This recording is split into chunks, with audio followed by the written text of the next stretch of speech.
अब देखिए यहाँ पर हमारे पास पृष्ठीय क्षेत्रफल और आयतन वाले चैप्टर से ये वाला प्रश्न है, ठीक है। क्लास 9th और 10th दोनों के लिए इंपॉर्टेंट है। इसमें कहता है कि एक शंकु के आधार की त्रिज्या 3.5 सेंटीमीटर है तथा ऊंचाई 12 सेंटीमीटर है, तो शंकु की तिर्यक ऊंचाई ज्ञात कीजिए, ठीक है। तो शंकु एक बना वाला ये शंकु बन गया, ठीक है। इसका नाम देते हैं, तो इसका नाम ए है, इसका नाम बी है, इसका नाम सी है और इसका नाम ओ है, ठीक। तो त्रिज्या 3.5 सेंटीमीटर, ठीक है। तो ये यहाँ से यहाँ तक और यहाँ से यहाँ तक ये दो त्रिज्याएं हैं, ठीक है। तो कोनो भी एक मान लीजिए, तो मान लेते हैं यही है आपका 3.5 सेंटीमीटर का है, ठीक है। उसके बाद से ऊंचाई 12 मीटर, तो ऊंचाई ये वाला होता है, ठीक है। तिरछी ऊंचाई ये होता है, तो ऊंचाई आपका 12 सेंटीमीटर है, ठीक। क्लियर हो गया।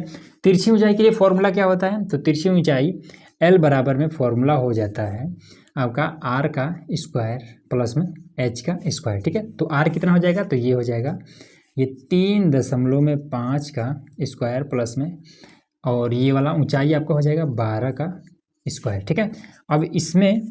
अब इसका क्या करेंगे, वर्ग कर देंगे, ठीक है। 3.5 का, तो दशमलव को थोड़ी देर के लिए इग्नोर करिए, ठीक है। मान लीजिए 5 × 25 का हो जाएगा 5, 5 × 15, 2 × 30, 2 × 32 का हो जाएगा 2, 3 × 3 = 9 और 3 × 12 हो जाएगा, ठीक है।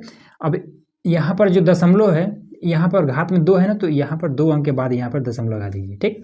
अब ये होता है 12 × 144, ये हो जाएगा, ठीक है।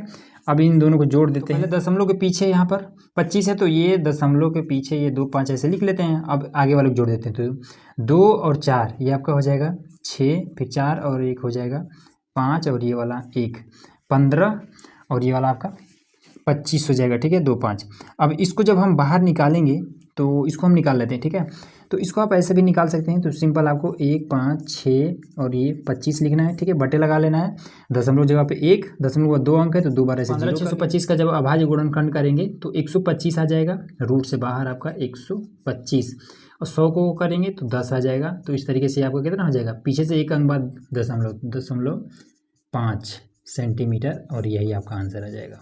तो यहाँ पर आंसर आ गया, ठीक है। अब देखिए रूट से बाहर निकालने वाली ये जो प्रक्रियाएं हैं, अगर ये चीज़ आपको नहीं समझ में आता है तो कमेंट कीजिएगा, मैं आपको इस पर ही पूरा प्रॉपर तरीके से समझा दूंगा कि ये अगर ऐसा आ जाता है तो किस तरीके से हल करते हैं।